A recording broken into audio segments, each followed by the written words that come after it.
Algunas escenas de este programa han sido recreadas.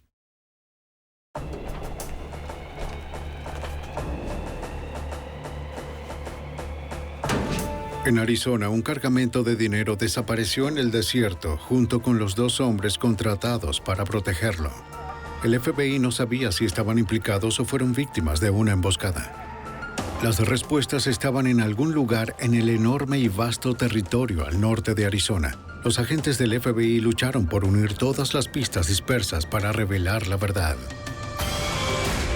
La evidencia se acumula, no hay sospechosos evidentes. El centro de comercio es bombardeado. Ted Kaczynski es arrestado.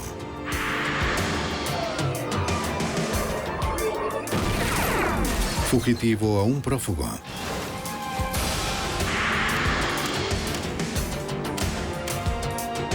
Los archivos del FBI.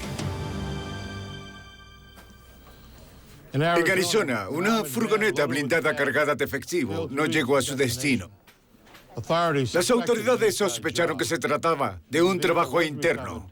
Al recuperar el vehículo sin los conductores y el dinero, esas sospechas crecieron aún más. Son Jim Kallstrom, exdirector del FBI en Nueva York. Este crimen tan bien planeado requirió de dedicación extraordinaria para ser resuelto. El FBI sabía que el más mínimo detalle podía ser el éxito o la ruina del caso. Robo mortal.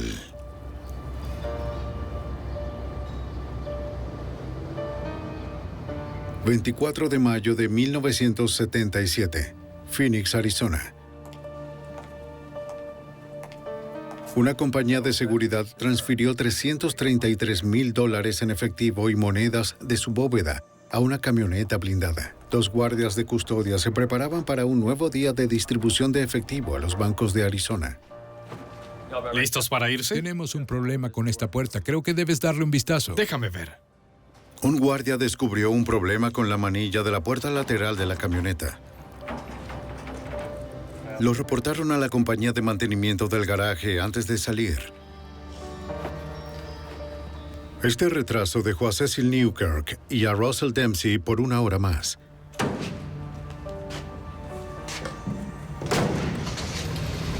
La ruta del día incluía paradas de Phoenix a 241 kilómetros al norte de Flagstaff. Hola, Unidad 26, a Central. Con el retraso iba a ser muy difícil hacer todas las paradas. Los bancos esperaron por las entregas para poder dispensar efectivo a sus clientes.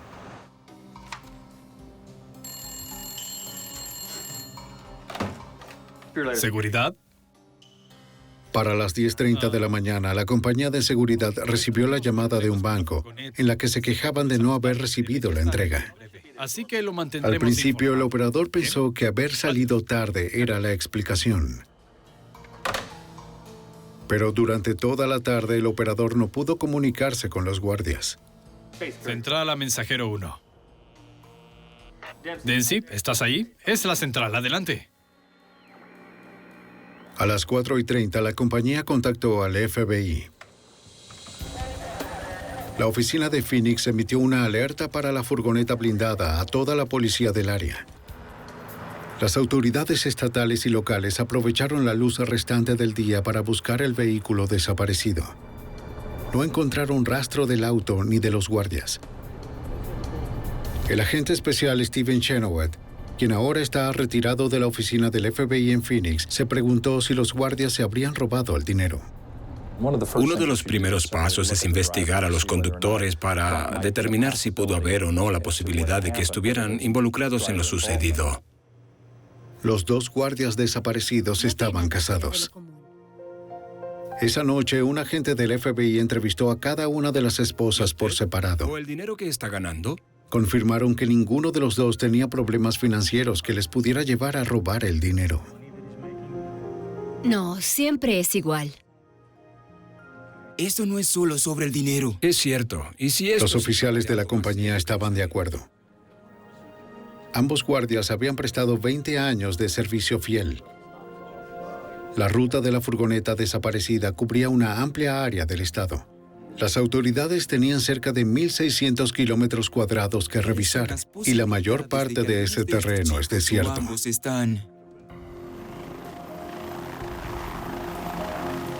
Al día siguiente, los helicópteros del Departamento de Seguridad Pública de Arizona recorrieron la ruta programada. Volaron sobre la Interestatal 17 hacia el norte hasta Flagstaff, comprobando todas las salidas. Los pilotos divisaron la camioneta a 80 kilómetros al norte de Phoenix. Estaba abandonada a unos 400 metros de la Interestatal en una zona remota, cerca del pueblo de Bumblebee. ¿Qué sucede? Encontramos esta camioneta. Oficiales de seguridad pública de Arizona y agentes locales acordonaron la zona antes de la llegada del FBI. De acuerdo. Los agentes se acercaron con cautela a la furgoneta. No querían alterar las huellas alrededor del vehículo. Las puertas de la furgoneta estaban cerradas. Desde el exterior había poco que diera indicios de lo ocurrido. No parecía haber señales de lucha en el interior, pero tuvimos que entrar al vehículo antes de poder iniciar una investigación exhaustiva o análisis del mismo. Y no fue hasta más tarde esa mañana que nos entregaron el juego de llaves de repuesto y pudimos entrar.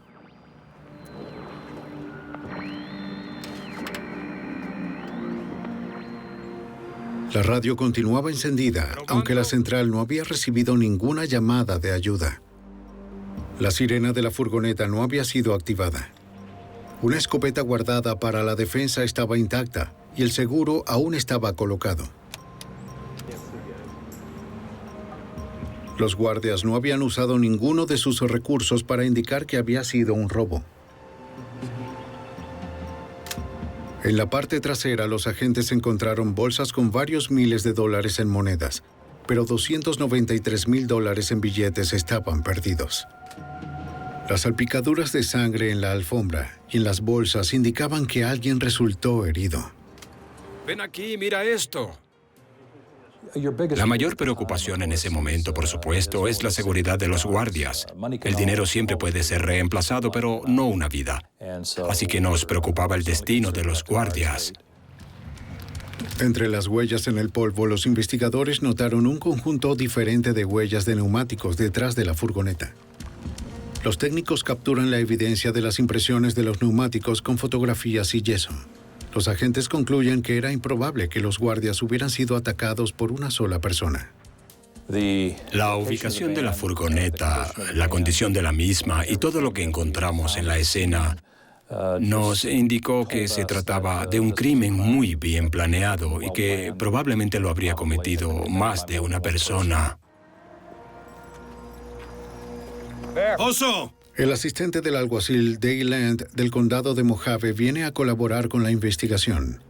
Como oficial de narcóticos, entrenado en la identificación de huellas del suelo, Land podría reconstruir los crímenes desde una pisada o huellas de vehículos. Fue uno de los 2 rastreadores para testificar en la corte de Arizona. Lo más importante era comprobar la zona para verificar que los guardias no habían sido llevados a algún lugar lejos de la furgoneta y que algo les había sucedido. Así que lo primero que hice fue una inspección por toda la escena, que incluía verificar la carretera más adelante. Los guardias no fueron encontrados. Pero en una colina cerca del lugar donde estaba la furgoneta, Len descubrió más rastros de neumáticos y pisadas. Desde esta posición había una visual sin obstrucciones de la interestatal por la cual viajaban los guardias. De vuelta cerca de la camioneta, el asistente del alguacil encontró 2 grupos diferentes de huellas. Basado en sus observaciones, Land concluyó que al menos otro vehículo y 2 perpetradores estaban involucrados. El vehículo descendió, retrocedió y se acercó a la furgoneta. Recogió algo, quizá los guardias o quizá el dinero. Es difícil saberlo, pero diría que fue el dinero, porque había un rastro y no era solo uno. Este es un camino complicado. Al examinar los estratos de las huellas, Lend deduce que un vehículo siguió a la furgoneta desde la interestatal hasta el lugar donde fue abandonada. Las huellas más profundas que retornaban hasta la interestatal indicaban que el vehículo se había ido con más peso del que llegó. Los investigadores creyeron que, vivos o muertos, los guardias fueron secuestrados por los agresores. El FBI acude a los medios de comunicación para solicitar ayuda. Hicimos lo que pudimos para mantener esto en la primera plana de las noticias, de igual manera asegurarnos de que las personas estuvieran al tanto de que buscábamos a estos guardias. Los reportes de los medios generaron llamadas de testigos. Varios conductores afirmaron haber visto la furgoneta estacionada en el lado norte de la Interestatal 17 en la mañana del 24 de mayo. Ya habían sido detenidos. Un testigo indicó ver a un oficial de seguridad pública del Departamento de Arizona caminando hacia el vehículo. ¿Lo viste lo suficientemente bien como para reconocerlo? Otros testigos tenían historias similares, pero con detalles diferentes. El fabricante y el color del auto del oficial variaban. En algunos testimonios estaba aparcado frente a la furgoneta, en otros estaba detrás. ¿Dónde es? ¿Seguro? ¿En el mapa? Los agentes contactaron al Departamento de Seguridad Pública de Arizona. Ningún oficial reportó haber detenido una furgoneta blindada en la I-17 esa mañana. En ese momento estaba bastante convencido de que tal vez algo malo le hubiese sucedido a los guardias, que de alguna forma, en algún lugar, los detuvieron, bajaron la guardia y los tomaron prisioneros. Y al no encontrar a los guardias en las inmediaciones, pronto se hizo evidente que quizás fueron llevados contra su voluntad.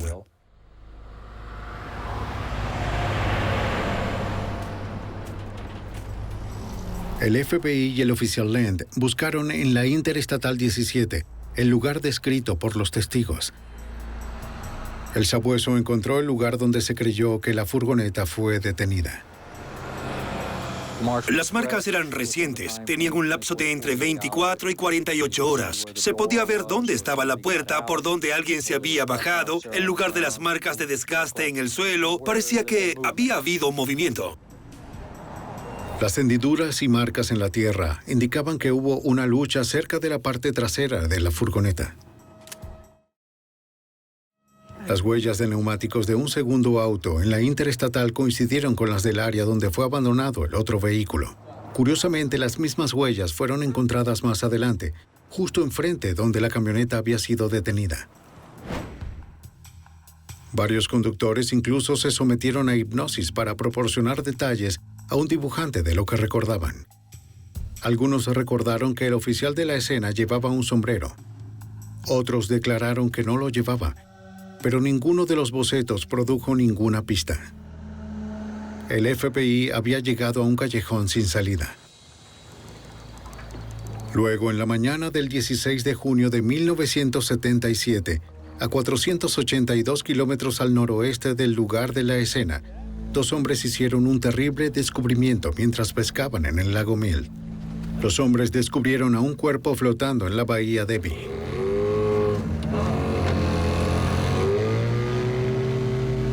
Llamaron al Servicio de Parques Nacionales.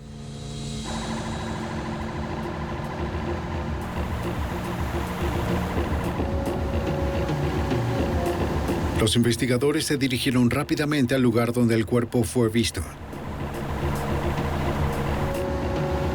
La policía local se unió a los buzos del Servicio de Parques Nacionales.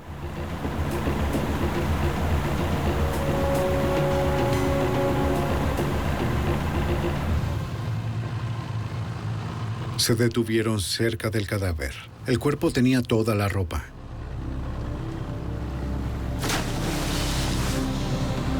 La cabeza y el torso estaban cubiertos con un bolso de lona. Un oficial recuperó una billetera del bolsillo trasero. Tengo una licencia de La conducir. víctima era Russell Dempsey, uno de los guardias desaparecidos. Los buzos registraron el área, pero no pudieron hallar el otro cuerpo. No muy profundo encontraron dos palos de madera unidos por una cuerda. ¡Oigan, chicos! ¿Qué encontraste? ¡Una soga! Muy bien, tráela aquí.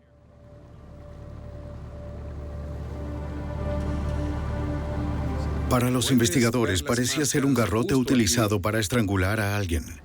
El robo pasó a ser una investigación por homicidio.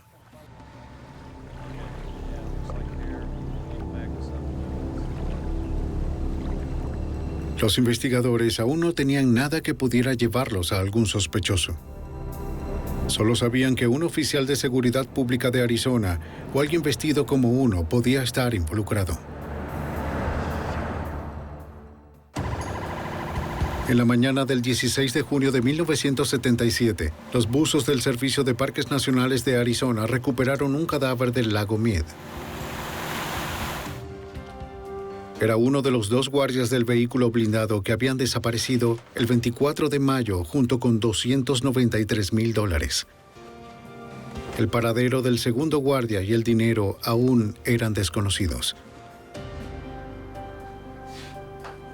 El forense del condado determinó que el guardia encontrado en el lago había sufrido un ataque al corazón. También había sido estrangulado. Los investigadores creían que un garrote recuperado cerca del cuerpo había sido usado para asfixiarlo. Una hebra de cabello de la víctima se encontró enredada en el garrote, lo cual daba crédito a sus sospechas. Los agentes del FBI se trasladaron al lago Mead para interrogar a las personas que frecuentaban el área del complejo turístico. Lo más probable es que quienquiera que hubiera tirado el cuerpo usara un bote para llegar a aguas más profundas. Más de 20 agentes realizaron un sondeo en las tiendas alrededor del lago, de unos 400 kilómetros cuadrados.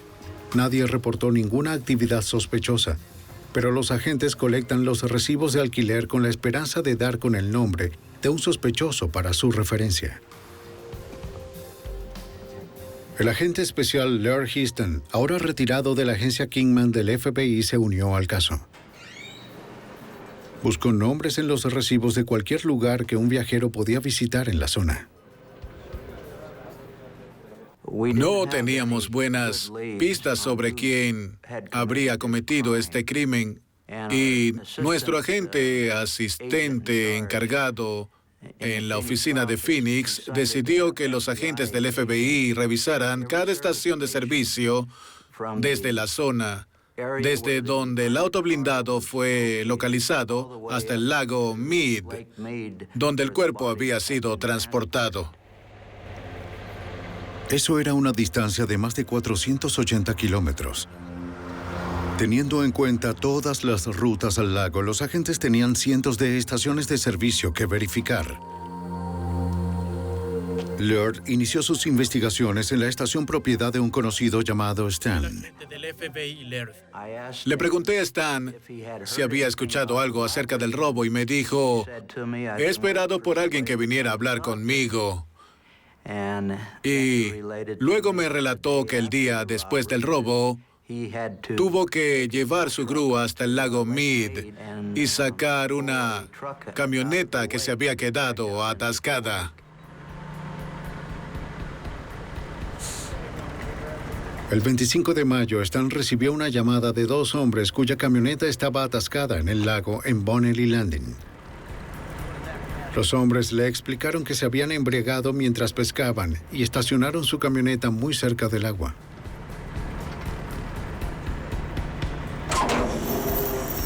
El sujeto explicó que no vio ningún tipo de equipo de pesca en el interior, pero notó huellas de arrastre en el polvo de la plataforma. Parecía que algo pesado había sido arrastrado por atrás. Muy bien. Stan llevó a los hombres a la estación de servicio. Aquí está el recibo. Hizo un recibo y les pidió firmarlo. De acuerdo, le traigo su cambio, pero debe firmar justo ahí. Los clientes dudaron antes de que uno decidiera firmar. El nombre que usó fue Mike Poland. El dueño de la estación creyó que sería capaz de identificar a los hombres si los veía de nuevo. Fue el hallazgo que los investigadores habían estado esperando. La facilidad para encontrarlo tomó por sorpresa al agente especial Houston. ¿Nombre o el del compañero? ¿Sabe cuál era su nombre? En el primer lugar que investigo encuentro esta información. Me tomó totalmente desprevenido y me impactó. Y dije, vaya, eso es, por fin tenemos algo por dónde comenzar. Los agentes buscaron el nombre de Michael Pollan entre los miles de recibos de alquiler de botes recolectados en el lago Mead. Después de varias horas lo encontraron. Michael Pollan rentó un bote el día después del robo, señalando como destino Bonnelly Landing. Era el mismo lugar desde donde su camioneta había sido remolcada. Los agentes volvieron al lago Mead en busca de evidencia adicional entre Bonnelly Landing y la tienda de alquiler de botes en la orilla opuesta.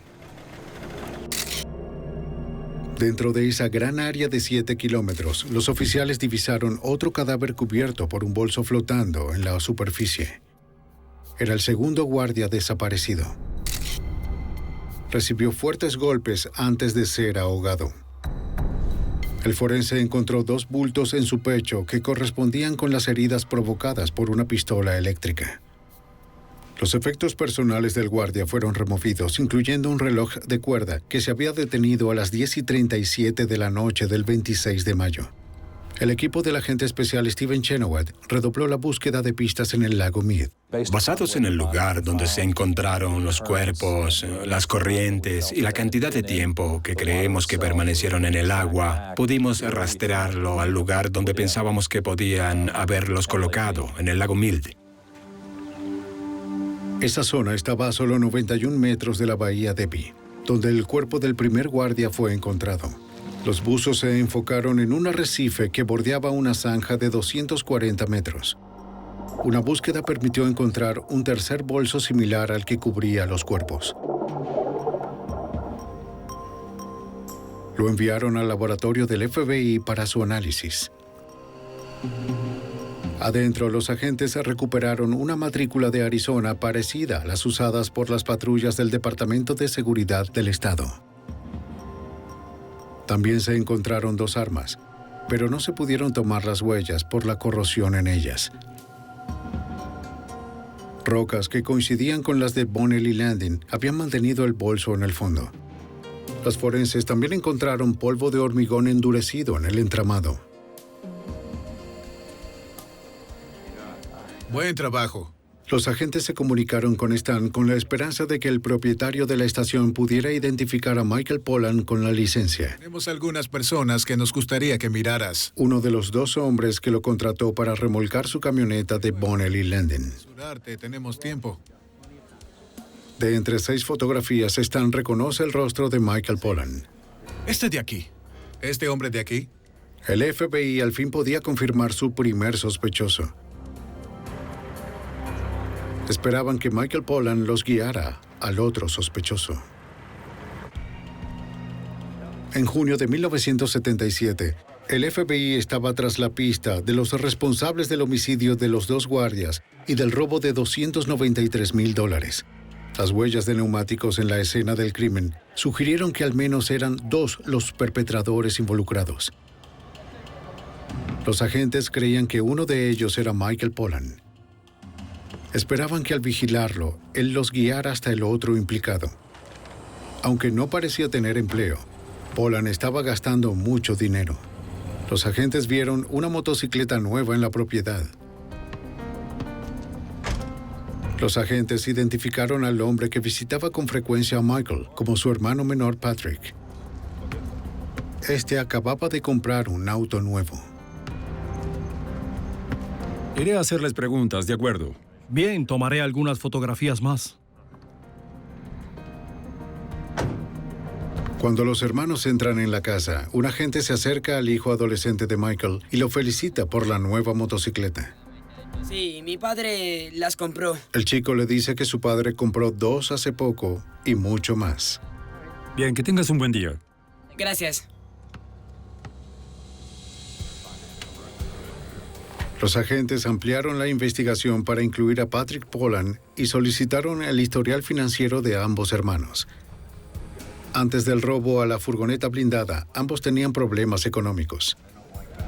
Poco tiempo después, sus deudas fueron canceladas y compraron nuevos autos.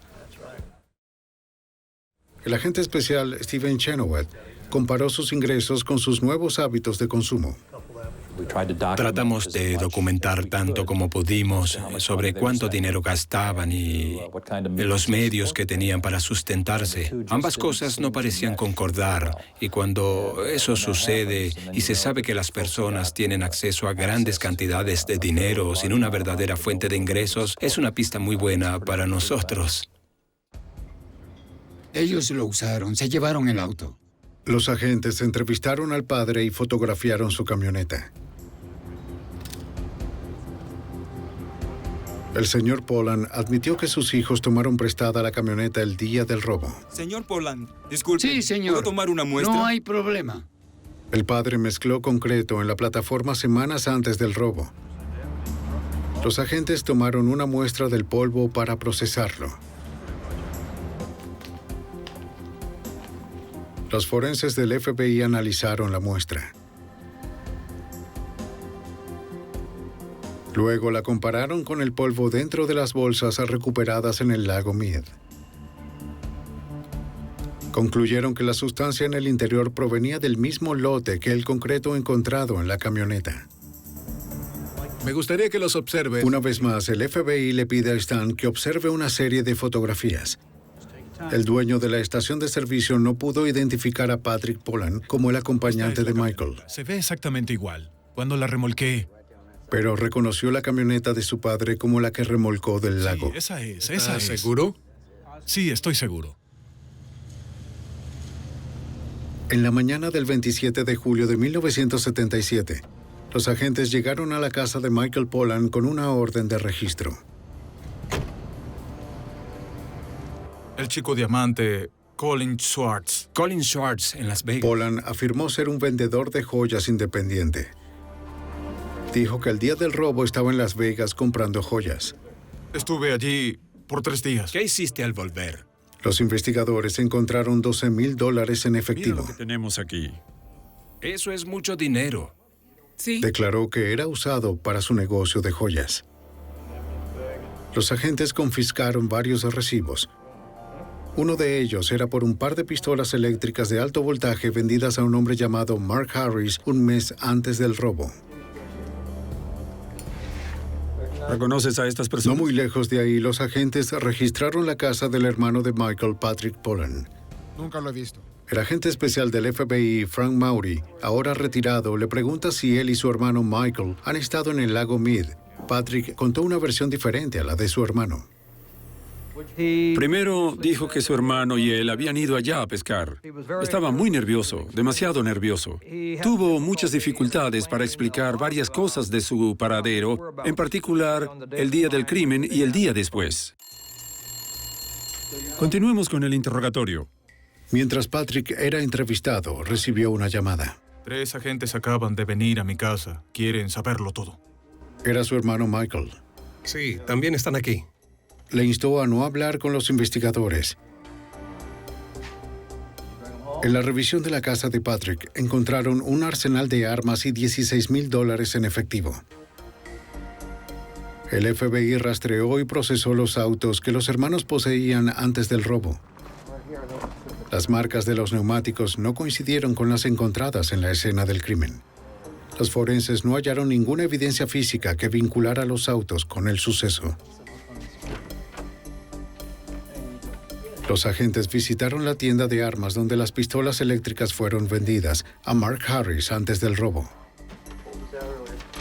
El vendedor que las vendió solo pudo recordar que Harris era un hombre blanco de poco más de 20 años. Ya que el recibo fue encontrado en la casa de Michael Poland, presumen que quizás es un alias. Uno de los procedimientos que hace el FBI es tratar de eliminar otros sospechosos lógicos. E hicimos eso en este caso. El nombre Mark Harris, nombre bastante común, tuvimos que descartarlo porque no era otro más que el alias de Mike Poland. El agente especial Maury busca en los registros públicos a todos los Mark Harris con edades entre 25 y 40 años. De hecho, encontramos literalmente cientos de Mark Harris en registros vehiculares, registros de motocicleta, guías telefónicas y en cualquier caso, hasta visitamos sus casas. Los rastreamos e interrogamos y descubrimos que no tenían nada que ver con este crimen. Sin pruebas de que Mark Harris fuera un alias para Michael Pollan y ninguna evidencia que relacionara a los hermanos con los crímenes, los agentes no pudieron arrestarlos. Durante los próximos 10 meses, lo único que podían hacer era hacer seguimiento cuidadoso a todos sus movimientos. El agente especial Chenoweth hizo vigilancia en helicóptero. Queríamos saber todo lo que Michael y Patrick hacían, lo que habían hecho y lo que iban a hacer. Los investigadores siguieron llevando un registro sobre los hábitos de gasto de los hermanos. Vieron a los Pollan cerrar un trato en un centro de juegos. A pesar de las evidencias circunstanciales, los agentes no pudieron hacer un arresto. El FBI tenía que encontrar evidencia más fuerte para evitar que los hermanos quedaran impunes.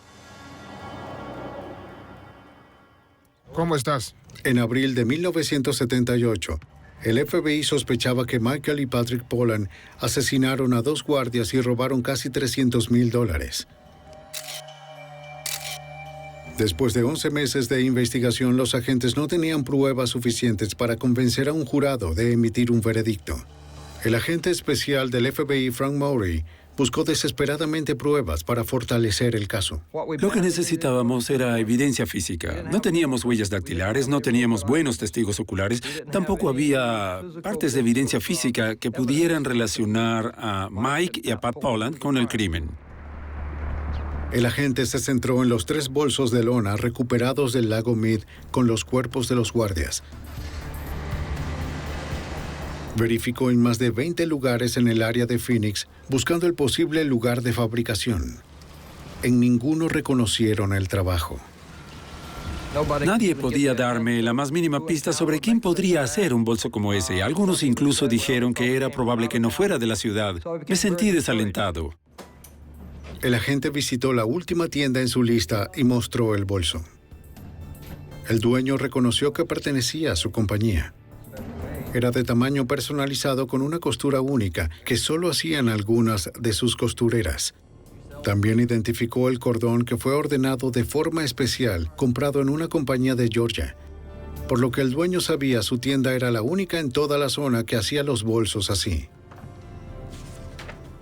Dijo que debía tener en algún lugar de sus registros un recibo, porque alguien entró por esa puerta y dijo, necesito ordenar algunos bolsos de este tamaño, de este ancho, con estas especificaciones. En la oficina del FBI en Phoenix, los agentes revisaron cientos de recibos correspondientes a años de actividad del fabricante. Después de casi una semana, encontraron un recibo por 3 bolsos de lona personalizados de un mes antes del robo. Fueron vendidos a un hombre llamado Mark Harris. ¿Ahí dice Harris? Los agentes habían visto este nombre antes en un recibo por un par de pistolas eléctricas. Meses antes habían encontrado el recibo durante una búsqueda en la casa de Michael Pollan. El FBI estaba más convencido de que Mark Harris era un alias para Michael Pollan. El recibo conectó el alias con los guardias asesinados y el polvo de concreto en la camioneta que los hermanos condujeron coincidió con el que estaba en los bolsos. El 17 de mayo de 1978, después de casi un año de investigación, un jurado federal ejecutó una acusación por homicidio, secuestro y robo contra Michael y Patrick Pollan. Caballeros, estos hombres deberían ser considerados armados y sumamente El FBI peligrosos. sospechaba que los Pollan no se rendirían fácilmente. Ya asesinaron a 2 hombres, por lo que sabemos. Tienes tu plan de ruta, vas a atrapar a Patrick y nosotros Entendido. atraparemos a Mike. Revisen sus armas y revisen sus chalecos. El agente especial Stephen Chenoweth creyó que era posible un enfrentamiento armado. Teníamos que planear todo muy bien y ser muy cuidadosos. Los Pollan eran muy violentos, lo habían demostrado. Eran muy propensos a ser violentos. El destino de los guardias así lo demostró. Y si de algo estábamos seguros, era que no podíamos arrestarlos mientras estaban en la casa y debíamos esperar que estuvieran alejados de ellas. Este sujeto... Los agentes temían que los sospechosos se atrincheraran en sus casas y comenzaran un tiroteo si descubrían que iban a arrestarlos. Los agentes esperaron que Patrick Pollan apareciera. Cuando por fin lo hizo, se dieron cuenta de que portaba un estuche para una pistola.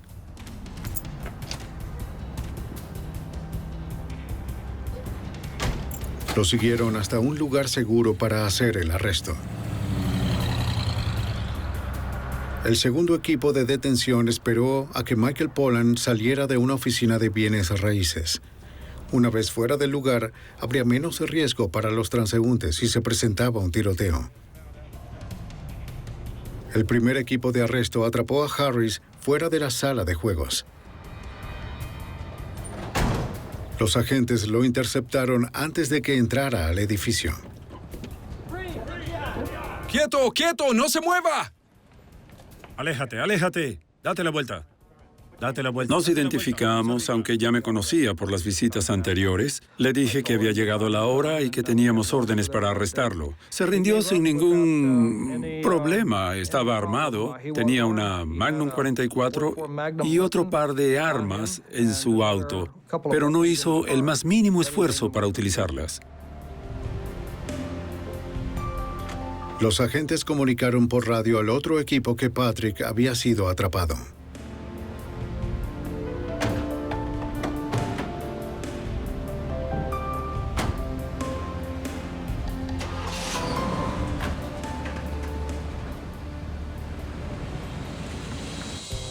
Michael Pollan había estado en la oficina de bienes raíces por casi 45 minutos. Los agentes temían que de alguna forma se hubiese enterado de la detención de Patrick y que estuviera preparándose para una confrontación armada. Decidieron arriesgarse entrando al edificio. ¡Agentes federales! ¡Policía, quietos! Mike Pollan está bajo arresto. Debe colocar sus manos atrás. El sospechoso de homicidio se rindió sin incidentes. El Estado le proporcionará uno. ¿Entiende lo que digo? Michael Pollan se negó a contestar las preguntas. Le insistió a su hermano que hiciera lo mismo. Quítate el sombrero. Ninguna huella dactilar conectó a los hermanos con los guardias asesinados o la furgoneta robada. Michael estaba seguro de que el caso del FBI era débil. Ponga sus huellas aquí. En casos como este, hay un punto de encuentro y ese punto se relaciona con el gobierno federal en cuanto al robo de la furgoneta, pero también teníamos un caso de homicidio que recayó sobre las autoridades estatales. Las autoridades consideraron su mejor estrategia para un juicio exitoso. Los fiscales estatales y federales decidieron dividir los cargos. Los Pollan fueron a juicio en un tribunal federal por los cargos de robo y secuestro.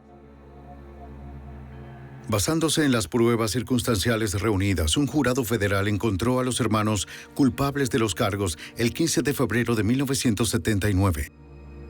Fueron sentenciados a 100 años. Eran dos guardias muy trabajadores y leales a la compañía. Ambos habían trabajado cerca de 20 años para ellos. De hecho, estaban a pocas semanas para su retiro. Eran hombres familiares, buenos, religiosos, hombres que habían dedicado mucho tiempo, esfuerzo y lealtad a esta compañía. Y en la víspera de su retiro, fueron asesinados. En noviembre de 1979, un jurado del estado de Arizona emitió el veredicto de culpabilidad por asesinato.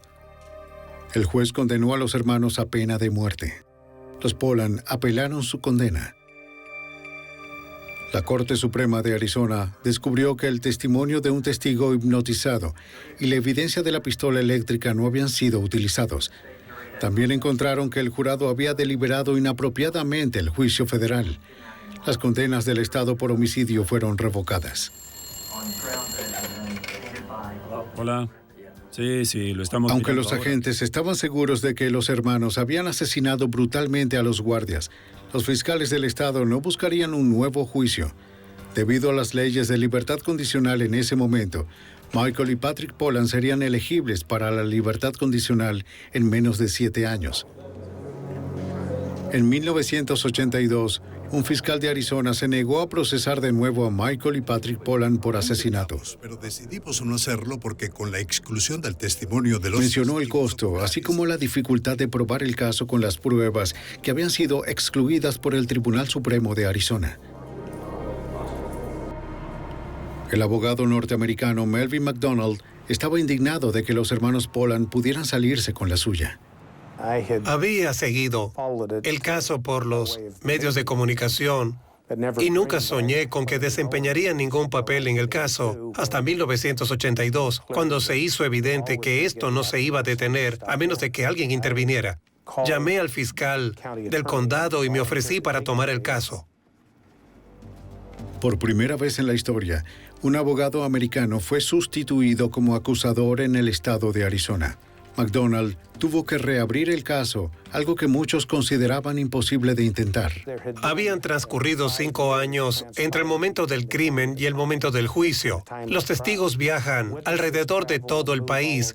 Los recuerdos se comienzan a desvanecer y tienes que recrear y presentar un crimen como si hubiese sucedido hace un mes, cuando te enfrentas al problema de que en realidad todo esto pasó hace 5 años. El fiscal quería establecer la hora exacta en la que las víctimas fueron arrojadas al lago Mead y demostrar que era la misma hora en que los Pollan estaban en el lugar, así que no quedaría duda de que los Pollan eran los responsables. Uno de los problemas con el hallazgo de los guardias fue que sus cuerpos no los recuperaron sino hasta 6 semanas después. Sabíamos que la defensa argumentaría que podían haber sido arrojados ahí en cualquier momento.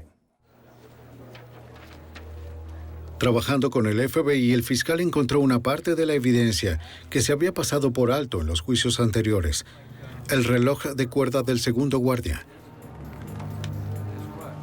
Los forenses determinaron que el reloj se detuvo a las 10:37 el 26 de mayo. ¿Saben qué? Lo usaremos como evidencia. Ese reloj en particular deja de funcionar 12 horas después de inactividad, lo que significa que el reloj del guardia se habría detenido 12 horas después de que su brazo llegó al fondo del lago Mead. De hecho, teníamos expertos en relojes que lo revisaron para determinar que no se había detenido por causa del agua, que no había agua dentro de las partes del reloj que controlaban su operación. Literalmente, fuimos hasta Suiza buscando expertos que nos explicaran cuánto tiempo tomaría para un reloj que no había sido limpiado en 5 años para dañarse. Entrégalo al jurado. Los expertos forenses usaron esta información para determinar con exactitud cuándo habían sido arrojados los cuerpos al agua. Su estimación coincidía exactamente con el momento en que el FBI estableció que los Pollan estaban en el lago sacando su camioneta remolcada. El fiscal explicó que los hermanos habían estado allí para deshacerse de los cadáveres. Para añadir drama, le dije al jurado que mientras el señor Newkirk estaba muerto, les hablaba desde la tumba, les pedía que miraran su reloj porque les enviaba un mensaje a través de él. Después de 3 horas de deliberación, el jurado quedó convencido. ¿Se puede poner de pie los acusados? El 18 de noviembre de 1982, encontraron a Michael y Patrick Pollan culpables de homicidio. El juez restableció la pena de muerte. Una vez más, los acusados apelan la sentencia. Fue uno de los casos peculiares en los que interviene la Corte Suprema de los Estados Unidos. Y los Estados Unidos, a través de una nota pública en un tribunal dividido, reafirmó la condena y también las sentencias. ¿Cómo está la situación? Sin nada que perder, Patrick Pollan acordó decirle a los investigadores y a las familias de las víctimas todo lo que ocurrió. En 1987 confesó ante el agente especial del FBI, Frank Maury. De hecho, habían pasado casi un año siguiendo la camioneta. Conocían su ruta en esas mañanas que fueron a Prescott y entregaron el dinero a los bancos. Sabían la ruta exacta, conocían las paradas que hacían, las veces que hacían las entregas. Tenían cada detalle. Los Polan no utilizaron ninguno de sus autos en el robo. Rentaron uno con efectivo, algo que el FBI no podía rastrear. Nunca pensamos que era un auto de alquiler, y cuando este fue devuelto fue para cuando se dieron cuenta de lo que estaba pasando, y había sido alquilado tal vez 200 veces. Desde entonces, nunca pudimos realmente tener la certeza del auto que había sido usado en el caso. ¿Está bien? Los hermanos colocaron una barra de luces y una matrícula parecida a las usadas por el Departamento de Seguridad Pública de Arizona. Baterías listas para el CB. Eso creo. Alistaron las herramientas necesarias para el robo. Un par de repuesto. Bien. ¿Tienes suficiente munición? Sí. Los Polan esperaron por más de una hora. La furgoneta se retrasó inesperadamente. Por fin avistaron a su presa.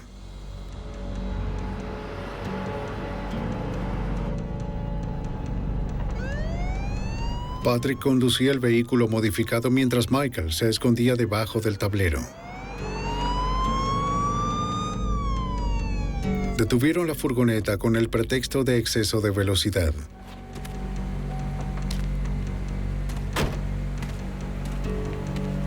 Las políticas de la compañía insisten en que los guardias nunca deben abrir las puertas de la furgoneta a nadie, incluso si la policía los detiene.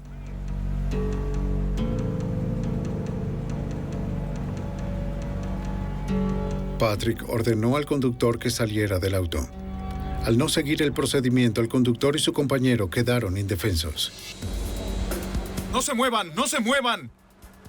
¡Abran la puerta! Los Polan pusieron a los guardias en la parte trasera.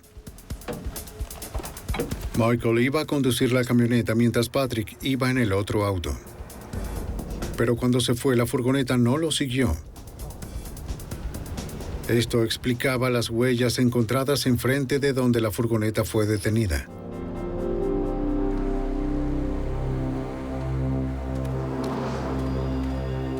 Para cuando Patrick llegó a la parte trasera de la camioneta, Michael golpeaba a los guardias. ¿Qué haces? Se cree muy inteligente.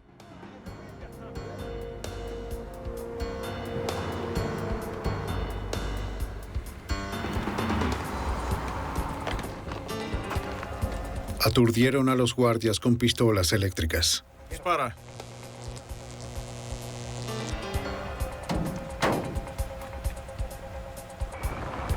Los hermanos condujeron los vehículos al desierto cerca del pueblo de Bumblebee.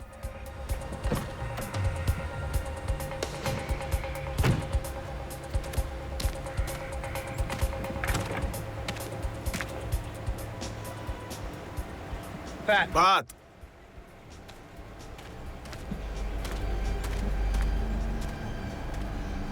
Uno de los guardias parecía como si hubiera muerto por la golpiza. ¿Lo mataste? Michael decidió que el otro tendría que morir también. Tenía un garrote improvisado en el bolsillo, una cuerda atada a 2 pedazos de madera. Y algo que descubrimos, por supuesto, es que Mike era obviamente el planificador, el instigador y el ejecutor en todo lo relacionado con el crimen, y que él fue quien asesinó a los 2 guardias. Pat, por supuesto, lo ayudó debido a la insistencia de Mike, pero fue Mike quien puso la soga alrededor de su cuello y los estranguló. Fui por detrás. Patrick afirmó que Michael había enterrado la mayor parte del dinero en el desierto. Al menos uno de los familiares de los Polan sabía dónde estaba. Por cooperar, las autoridades no lo procesaron por su participación. El dinero se había deteriorado por los elementos con el paso de los años. La confesión de Patrick dio el cierre al caso. Tuve mucho tiempo para pensar en eso. Lo sabíamos casi todo. Nos sentimos mejor, por supuesto, cuando la persona realmente lo admite, porque siempre hay espacio para la duda hasta que consigues una confesión desde el corazón y desde la boca del perpetrador. La corte rechazó todas las apelaciones para los Polan. El estado de Arizona finalmente administró la inyección letal a Michael Polan el 16 de junio de 1999. Después de que todas las peticiones de clemencia fueran negadas, Patrick Pollan fue ejecutado 9 meses más tarde, el 15 de marzo del año 2000. A diferencia de su hermano mayor, Patrick usó sus últimos momentos para expresar su pesar por el dolor y el sufrimiento que había causado.